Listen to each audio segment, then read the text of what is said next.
అందరికీ నమస్తే అండి. బ్రహ్మర్షి పితామహ పత్రిజీ గారికి, వంశీ మాస్టర్ గారికి, ప్రవీణ మేడం గారికి ఆత్మ ప్రణామాలు. ఆశ్రమ సదస్యులు, బుక్ రచయిత అయిన టార్కం సెడారియన్ గారికి ఆత్మ ప్రణామాలు. ఈ జ్ఞానాన్ని వినడానికి వచ్చిన మీ అందరికీ కూడా నా కృతజ్ఞతలు అండి. గురుపుత్రులుగా ఉండడం లాస్ట్ చాప్టర్ ఈరోజు కంటిన్యూ చేసుకోబోతున్నానండి. ప్రశ్న అక్క, అతను ప్రయత్నిస్తూనే ఉన్నాడు కానీ ఏ కొరత కనబడలేదు అంటే ఏమిటి? దానిపై ఇది మొత్తం అయిపోయిందా? అయిపోయింది అక్క. పెద్ద క్వశ్చన్ అది, మొత్తం అయిపోయింది అది. ఓకే. అతను ప్రయత్నిస్తూనే ఉన్నాడు కానీ ఏ కొరత అంటే ఏమిటి? ఏ కొరత కనపడలేదు అంటే ఏమిటి అని క్వశ్చన్ అక్క. కొరత కనిపించలేదైతే. ఆయన ప్రయత్నిస్తూనే ఉన్నారట. జవాబు, అతను ఏ అపరాధంతోనూ కనుగొనబడలేదు. అతను ఏ అపరాధంతోనూ కనుగొనబడలేదు. ప్రతి వారు చాలా సూక్ష్మ పరిస్థితులలో పరీక్షింపబడి అధిగమించాలి. ప్రతి వారు ఏ అపరాధంతోనూ కనపడలేదు. వారు చాలా సూక్ష్మ పరిస్థితులలో పరీక్షింపబడి అధిగమించాలి. అంటే సూక్ష్మ పరిస్థితులు గమనించాల. ఆ సూక్ష్మాలు కూడా పట్టుకొని ఆ సూక్ష్మాలను కూడా సరి చేసుకొని బయటికి రావాల. ఎవరు అపరాధ భావంతో ఎవరు కనిపించడు, కానీ సూక్ష్మాలలో చూసినప్పుడు ఆ సూక్ష్మాలలో ఈ అపరాధం కనిపిస్తుంది. ఎప్పుడైతే కనిపించిందో దాన్ని సరి చేసుకొని బయటికి రావాలి. అంటే ఇప్పుడు ఒక దుష్కర్మ చూసుకున్నాం. దుష్కర్మ చూడగానే ఒకసారి ఒక అమ్మాయి చెప్తూ ఉంది, మేడం ఒక ట్రైన్ ఉంది, ట్రైన్ బ్లాస్ట్ అయ్యింది మేడం అని చెప్పింది. అంటే ఆ ట్రైన్ బ్లాస్ట్ అవ్వడానికి నువ్వే కదమ్మా, అక్కడ బాంబు పెట్టారు అని చెప్పింది. అంటే ఆ ట్రైనులో బాంబు పెట్టింది నువ్వే, ఆ ట్రైన్ బ్లాస్ట్ అవ్వడానికి కారణం నువ్వే కదమ్మా అంటే అవును మేడం అనింది. మరి ఆ ట్రైన్లో మనుషులందరూ చనిపోయారు, చుట్టుపక్కల కొన్ని జంతువులు చనిపోయినాయి, ఆ ట్రైన్ చుట్టూ ఎవరన్నా మనుషులు ఉంటే వాళ్ళు చనిపోయారు. మరి ఆ బాంబు యొక్క కాలుష్యం ఎంత పరిధి, ఆ అగ్ని యొక్క పరిధి ఎంత దూరం వెళ్ళిందో అంత దూరము ఎన్ని జంతువులు ఉన్నాయో, ఎంతమంది మనుషులు ఉన్నారో వాళ్ళందరూ కూడా చనిపోయి ఉంటారు కదా అని అంటే అవును కదా మేడం, ఊరికి బ్లాస్ట్ అనగానే మేమేమో క్షమాపణ చెప్పుకుంటాము అని అంటే ఒక్కసారి ఆలోచించాలా? మన కర్మ లెక్క చూడగానే సరిపోదు, దాని యొక్క ప్రభావము ఎంతవరకు జరిగిందో దాన్ని ఆలోచించాలా. ఇప్పుడు ఎప్పుడైతే ఆలోచిస్తామో ఆ సూక్ష్మంలో కూడా పట్టుకున్నప్పుడు ఆ సూక్ష్మాన్ని కూడా రియలైజ్ అవ్వగలుగుతాము అని అంటే నిజమే మేడం. అప్పుడు అన్నాక అమ్మాయికి కూడా అనిపించింది, అవును మేడం నిజమే, ఊరికే క్షమాపణ చెప్పుకుంటున్నాం అయిపోతుంది, కానీ ఎంత ప్రమాదం జరిగి ఉంటుంది, ఎంతమంది నష్టపోయి ఉంటారు, ఎంత ప్రకృతి వినాశనం జరిగి ఉంటుంది, ఎన్ని జరుగుంటాయి ఆ బాంబు బ్లాస్ట్ తోటి. అంటే అంత సూక్ష్మాలను కూడా ఆలోచించగలగాలి. అన అంత సూక్ష్మాలను ఆలోచించినప్పుడు వచ్చే రియలైజేషన్ వేరుగుంటుంది. ఆ సూక్ష్మాలు ఆలోచించినప్పుడు రియలైజేషన్ అనేది పైనే ఉంటుంది. ఆ పెయిన్ అర్థమవుతుంది కదా. అది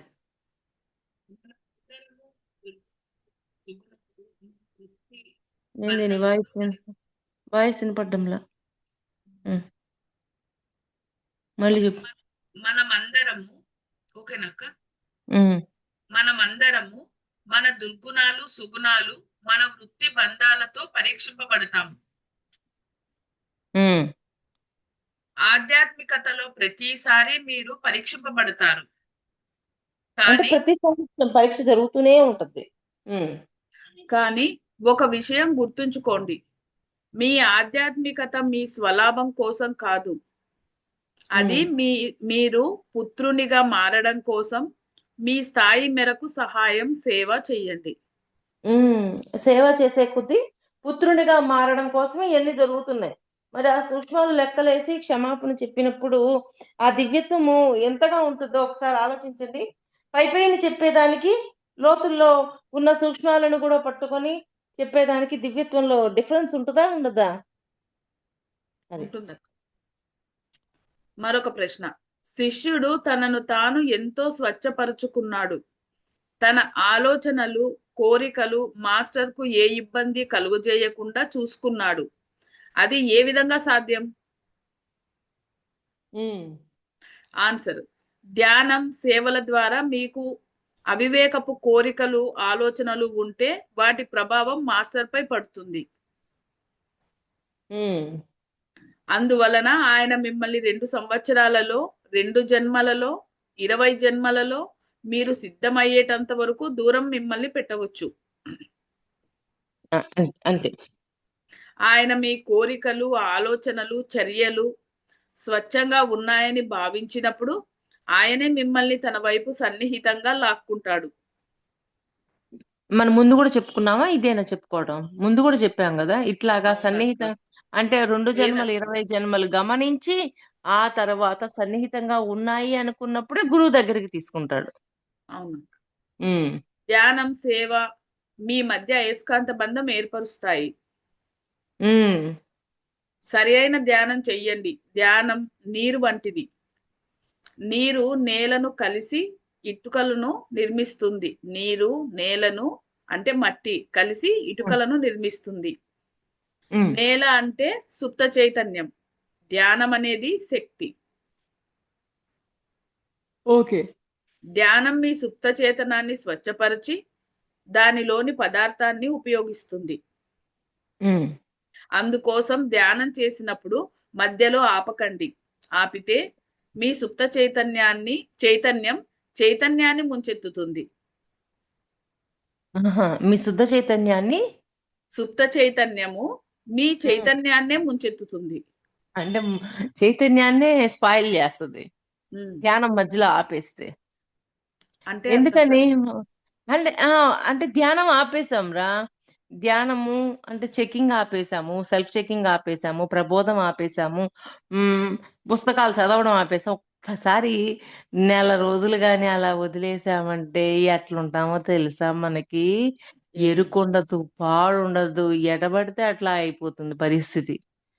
మరి ఆ చైతన్యాన్ని అంతా స్పాయిల్ చేసేస్తుంది. అవును. మరి అందుకే రోజు ధ్యానము, సజ్జన సాంగత్యము, స్వాధ్యాయము, ప్రబోధము అన్నీ ఉండాలి తప్పకుండా. ఇందులో ఉండి ఉండి భౌతికంగా బయటికి పోయినప్పుడు అక్కడ ఎక్కువసేపు ఉండాలనిపించదు అక్క. అసలు చిరాకు వస్తుంది. ఉండాలి అనిపించదు, కానీ ఆ ఇంద్రియాలని ఆఫ్ లో పెట్టుకొని కొంచెం ఉండగలగాల, తప్పదు. ఉమ్. ఉమ్. ఎందుకంటే అలాగా అయిపోయినప్పుడు మనం ఒక సపరేట్ అయిపోతున్నాం. అవునక్క. ఆ సపరేట్ అనేది ఓన్లీ కనిపించకూడదు.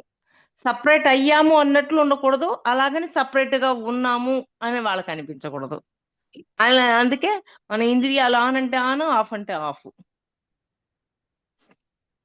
ఇదంతా ఒక మాస్టర్ తో కానీ లేదా సమూహాత్మతో ఎవరితోనైనా కానీ అతని బంధానికి చెందింది. ఉమ్.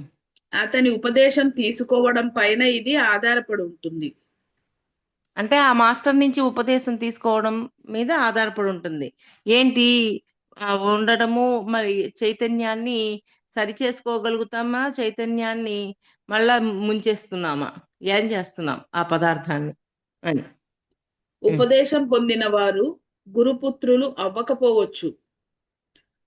శిష్యరికం అనేది కర్మ అనుబంధాలతో నడపబడే ఒక వ్యక్తిగత బంధం. ఉమ్. అది ఆధ్యాత్మిక సంఘంలో సంబంధపు స్థాయిపై ఆధారపడదు. ఉపదేశం ఉమ్. పొందిన వారు సంకల్పాలు స్వచ్ఛంగా లేకపోతే మాస్టర్ వారిని స్వీకరించరు. అంటే వాళ్ళ సంకల్పాలు స్వచ్ఛంగా ఉండాలి. ఎప్పుడైతే ఆ సంకల్పాలు స్వచ్ఛంగా ఉంటాయో మాస్టర్ వాళ్ళని స్వీకరిస్తారు. స్వచ్ఛంగా లేవు అనుకోండి, స్వీకరించరు. ఎందుకని? స్వచ్ఛమా అంటే ఏంటి? మరి వాళ్ళు సరిగా ఎదగకూడదు, వాళ్ళు పక్కన వాళ్ళు అలా ఉండాలి, వాళ్ళు అంటే ఎదగకుండా వాళ్ళకి ఏదైనా చెయ్యాలి, ఇట్లా సంకల్పాలు సరిగా లేకుండా ఉన్నప్పుడు గురువుకి ఎప్పుడు ఇష్టం ఉండదు కదా. అవును. కంప్లైంట్ నేచరు, జడ్జిమెంట్ మాటలు, ఇవన్నీ ఉన్నప్పుడు అలాగా.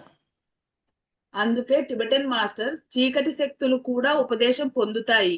అవి 1, 2 ఉపదేశాలు పొందవచ్చు కానీ మూడవది పొందలేవు అంటారు. అంటే కొంతవరకే పొందొచ్చు, ఆ తర్వాత పొందలేవు. ఎందుకనంటే అవి మార్చుకోవట్లేదు కదా. ఇప్పుడు మార్చుకుంటూ ఉండి ఆచరణలో పెడుతూ ఉంటే ఆ తర్వాత ఇవి కూడా మనం పొందుతాం. అలా కాకుండా మనం ఆ చీకటి శక్తులు వింటున్నాయి, మార్చుకోవడం లేదు కాబట్టి తర్వాత దానికి వెళ్ళలేవు. 1, 2 వరకే వెళ్ళగలవు, 3 దాకా పోలేవు ఇంకా. ఈ విషయాన్ని మీ మనస్సులో స్పష్టంగా నిలుపుకోండి. ఒక మనిషి శ్రద్ధతో ఉపదేశానికి కావలసిన అర్హతలు పొందవచ్చు, కానీ ఒక ప్రత్యేక మాస్టర్తో పుత్రుని వంటి బంధం ఉండాలంటే తన స్వీయ మాధుర్యంతో పాటు విశేష గౌరవాన్ని కలిగి ఉండాలి. స్వీయ మాధుర్యంతో పాటు విశేషమైన గౌరవాన్ని కలిగి కలిగి ఉండాలి. ఉండాలి. ఉమ్, అప్పుడప్పుడు మాత్రమే అతను మాస్టర్ భుజస్కంధాలపై నుండి కొంత భారం తాను వహించి ఆయన బాధ్యతలో కొన్నింటి నుంచి విడుదల చేసి ఆయన మరిన్ని ఉన్నతమైన పనులు చేయడానికి వీలు కల్పించగలడు. ఉమ్, అంతే కదా. అంతే అక్క. ఉమ్, మన లక్ష్యాలలో అది ఒకటి. చిన్న చిన్న భారాలు వహించి మాస్టర్ యొక్క భారాన్ని తగ్గించడం. అంతే. మీరు ఇప్పుడు మీ మరి మాస్టర్ ఈ గ్రూప్ ఉంది, ఈ గ్రూప్ రన్ చేయాలి అనుకున్నాం.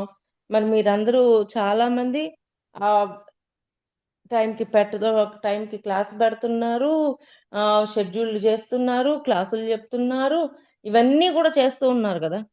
అవన్నీ షేర్ చేయబట్టే కదా నేను టైంకి వచ్చి క్లాస్ చెప్తున్నాను, వెళ్తున్నాను. ఇంకా నేను ఇంకొక దాంట్లో క్లాస్ చెప్పగలుగుతున్నానంటే మీ సపోర్ట్ లేకపోతే నేను చేయగలనా? అది. మీరు మీ మాస్టర్కు చేస్తున్న త్యాగపూర్వక సేవ వలన మీ మాస్టర్ యొక్క సేవ విస్తరిస్తుంది. ఉమ్. తరువాత మీరు మాస్టర్ అయినప్పుడు మిగిలిన వారు మీకు అదే చేసి మిమ్మల్ని అనేక విధుల నుంచి తప్పిస్తారు. అట్లా చైన్ సిస్టమ్ లాగా జరుగుతూ ఉంటది. మేము మా సౌర దేవదూతకు చేసినట్లుగా. ఉమ్. కనుక సేవకు ప్రాధాన్యత ఇవ్వబడింది.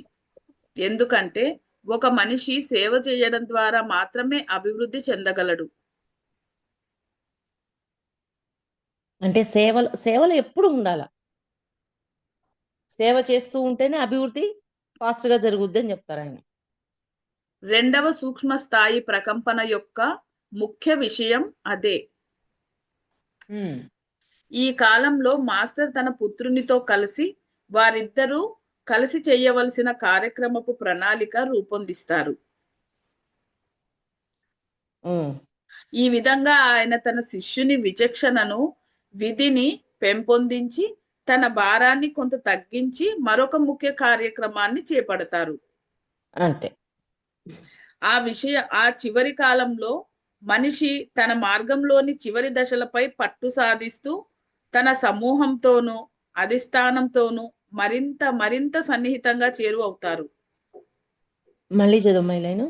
ఆ చివరి కాలంలో మనిషి తన మార్గంలోని చివరి దశలపై పట్టు సాధిస్తూ తన సమూహంతోనూ అధిష్టానంతోనూ మరింత మరింత సన్నిహితంగా చేరువవుతారు. అంటే సమూహంతో కనెక్టివిటీ ఉంటుంది, అధిష్టానంతో కనెక్టివిటీ ఉంటుంది. రెండిటితోటి కనెక్టివిటీతో చక్కగా ముందుకెళ్ళిపోతుంటారు ఆ మాస్టర్. అతడు తన సమూహంతోనూ మాస్టర్తోనూ ప్రకంపనా శృతిలో ఉండటమే కాక తన స్వంత సమూహాన్ని రూపొందించడం ప్రారంభిస్తాడు. సమూహంతోనూ అతడు తన సమూహంతోనూ మాస్టర్తోనూ ప్రకంపనా శృతిలో ఉండడమే కాక తన స్వంత సమూహాన్ని రూపొందించడం కూడా ప్రారంభిస్తాడు. అంతే. మొదటగా ఈ సమూహం అనుభూతిక, భౌతిక, నిమ్న మనోస్థాయిలలో ఉంటుంది. 5వ ఉపదేశం తరువాత ఆయన ఈ సమూహాలను తన ఆరాలో నిలిపి ఉంచుకుంటాడు. అంటే ఈ సమూహానికి పూర్తిగా కనెక్ట్ అయిపోయి ఉంటాడు ఆయన. ఫస్ట్ ఏమో భౌతిక, అనుభూతిక, నిమ్న తలాల్లో ఉంటుంది. కానీ అది ఇంకా ఇంకా ముందుకెళ్లే కొద్దీ ఆ సమూహంతో ఇంకా కనెక్టివిటీ పెరుగుతుంది. ఇది సమూహంతోనూ మాస్టర్తోనూ అతని ఐక్యతను నిరోధించదు. ఇది అంతర్మిశ్రణ ప్రక్రియ. ఇది సమూహంతోనూ మాస్టర్తోనూ అతని ఐక్యతను నిరోధించదు. ఇది అంతర్మిశ్రణ ప్రక్రియ. అంటే అంతర్గతంగా జరిగే ప్రక్రియ ఇదంతా. సమూహంతో మాస్టర్తో ఏమాత్రం కనెక్టివిటీ పోకుండా ఉంచుద్ది. ఇదంతా ఏంది బయటకు కనిపించేది కాదు, అంతరంగంగా జరిగేది అని చెప్తున్నారు. ఇదంతా ఇంతకు ముందు తెలుసుకున్న దానితో కలిపి శిక్షణ పదంలోను ఉపదేశ మార్గంలోను పొందే హక్కులు శక్తుల గురించి కొన్ని అభిప్రాయాలను ఇస్తుంది. అంటే మళ్ళీ చదువులేను. ఇదంతా ఇంతకు ముందు తెలుసుకున్న దానితో కలిపి శిక్షణ పదంలోను ఉపదేశ మార్గంలోను పొందే హక్కులు శక్తుల గురించి కొన్ని అభిప్రాయాలను ఇస్తుంది. తర్వాత అది కంటిన్యూ చేస్తానక్క. మీకు అభివృద్ధి చెందే మార్గాలు ఎప్పుడు అవే: ధ్యానం, సేవ, అంతరంలో ఏకాగ్రత, బాహ్యంలో సాధన. ధ్యానం, సేవ, అంతరంలో ఏకాగ్రత, బాహ్యంలో సాధన. అంతరంలో ఉన్న అనుసంధానత, బాహ్యంలో ప్రశాంతత. ప్రశాంతత జీవనంగా వ్యక్తీకరణ, అంతరంలో ఆత్మ ప్రకాశం. అంతరంలో ఉన్నత అనుసంధానత, బాహ్యంలో ప్రశాంత జీవనంగా వ్యక్తీకరణ. అంటే అంతరంగంలో పైతలాల్లో ఉన్న మాస్టర్ తోటి కనెక్టివిటీ, ఆ కనెక్టివిటీ వల్ల అంతరంగంలో ఎప్పుడు క్లారిటీ వస్తుంది. ప్రతి దానికి ఒక క్లారిటీ వచ్చేస్తూ ఉంటుంది. వచ్చినప్పుడు బాహ్యంతో ప్రశాంత జీవనంగా వ్యక్తీకరణ, ప్రశాంతమైన జీవనంగా వ్యక్తీకరించబడుతుంది. తర్వాత అంతరంలో ఆత్మ ప్రకాశం, బాహ్యంలో వెలుగు ప్రసరణ. అంటే ఇప్పుడు అంతరంగంలో ఎప్పుడైతే అనుకుంటాం కదా, అంతరంగంలో బాగా న్యూట్రల్ గా ఉండగలిగినప్పుడు బాహ్యంలో కూడా అదే వస్తుంది అని అనుకుంటాం. అలాగా ఎప్పుడైతే అంతరంగంలో ఇలా ఉంటారో బాహ్యంలో ఆ వెలుగు అనేది, అంటే ఆ దివ్యత్వం అనేది కనిపిస్తూ ఉంటుంది అని చెప్తున్నారు. ఓకే. మీరు సమూహంలోని వాస్తవంగా ఎరుక పొందిన ప్రయోజనకారులైన సభ్యులుగా రుజువు చేసుకోకపోతే, మీరు సమూహంలోని వాస్తవంగా ఎరుక పొందిన ప్రయోజనకారులైన సభ్యులుగా రుజువు చేసుకోకపోతే మీ మాస్టర్కు సన్నిహితంగా ఉండడం అన్నది అసంభవం. అసంభవం అన్నది గుర్తుంచుకోండి అంటున్నారు. ఇది మళ్ళీ చదువు మలైను. మీ సమూహంలోని వాస్తవంగా ఎరుక పొందిన ప్రయోజనకారులైన సభ్యులుగా రుజువు చేసుకోకపోతే మీరు మాస్టర్ కు సన్నిహితంగా ఉండడం అన్నది అసంభవం. అలా అన్నది గుర్తు పెట్టుకోండి అంటున్నారు. అంటే ఎరుకతో ఉండాలి అన్నట్టు చెప్తున్నారు. అవునక్క. మీరు సమూహాన్ని ఏ విధంగా గాయపరిచినా మాస్టర్ తో ఆకర్షింపబడరు. ఒక్క నిమిషం చదువుతున్నంతలో. మీరు సమూహాన్ని ఏ విధంగా గాయపరిచినా మాస్టర్ తో ఆకర్షింపబడరు. సమూహ బంధంలోని నియమాలు, నిబంధనలు సమూహ కార్యకలాపాల ద్వారానే నేర్చుకుంటారు. మీరు సమూహం కోసం జీవిస్తారని, సమూహపు ఆసక్తులకు మీ ఆసక్తులను లోబరుస్తారని నిర్ధారించుకోకపోతే మీరు గురుపుత్రునిగా మారే అవకాశం ఎప్పటికీ రాదు. గురుపుత్రునిగా మారడం అంటే మిమ్మల్ని మీరు కోల్పోవడం. మిమ్మల్ని మీరు కోల్పోవడం అంటే ఏమనిపించింది? ఆత్మగా మారడం కదక్క, కాదంటారా? కాదంటారా అక్క? మళ్ళీ చదువుతాను అక్క పైనుంచి. అక్క, మిమ్మల్ని మీరు కోల్పోవడం అంటే వ్యక్తిగతంగా మిమ్మల్ని మీరు కోల్పోతారు, వ్యక్తిగతంగా ఇంకొండరు అంటే ఉండము. అదే అంటే పైనుంచి మాధవి ఉండదు, చైతన్యంగా మారిపోతుంది. ఇక్కడ ఎక్కడ పోయింది? బాహ్యంలో వెలుగు ప్రసరణ. మీరు సమూహంలోని వాస్తవంగా ఎరుక పొందిన ప్రయోజనకారులైన సభ్యులుగా రుజువు చేసుకోకపోతే మీ మాస్టర్ కు సన్నిహితంగా ఉండడం అన్నది అసంభవం. అలా అని గుర్తుంచుకోండి. మీరు సమూహాన్ని ఏ విధంగా గాయపరిచినా మాస్టర్తో ఆకర్షింపబడరు. ఉమ్. సమూహ బంధంలోని నియమాలు, నిబంధనలను సమూహ కార్యకలాపాల ద్వారానే నేర్చుకుంటారు.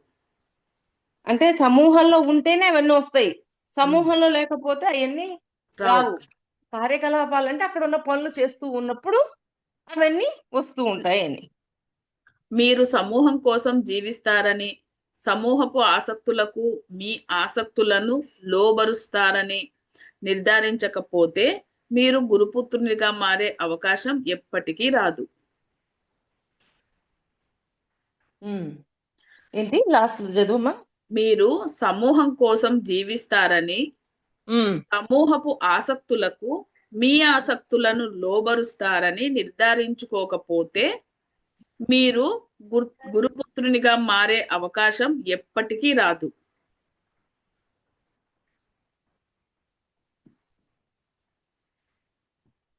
అంటే గురుపుత్రులుగా ఉండాలి అంటే సమూహం యొక్క ఆసక్తులు, వ్యక్తిగతంగా ఉన్న ఆసక్తులు ఒకటవ్వాలనే కదా? ఒకటవ్వాలి. అవునక్క, ఆ, ఒకటవ్వాలని. అంటే అంటే ఇప్పుడు హెల్ప్ చేసే గుణం ఉండాలి అక్కడ.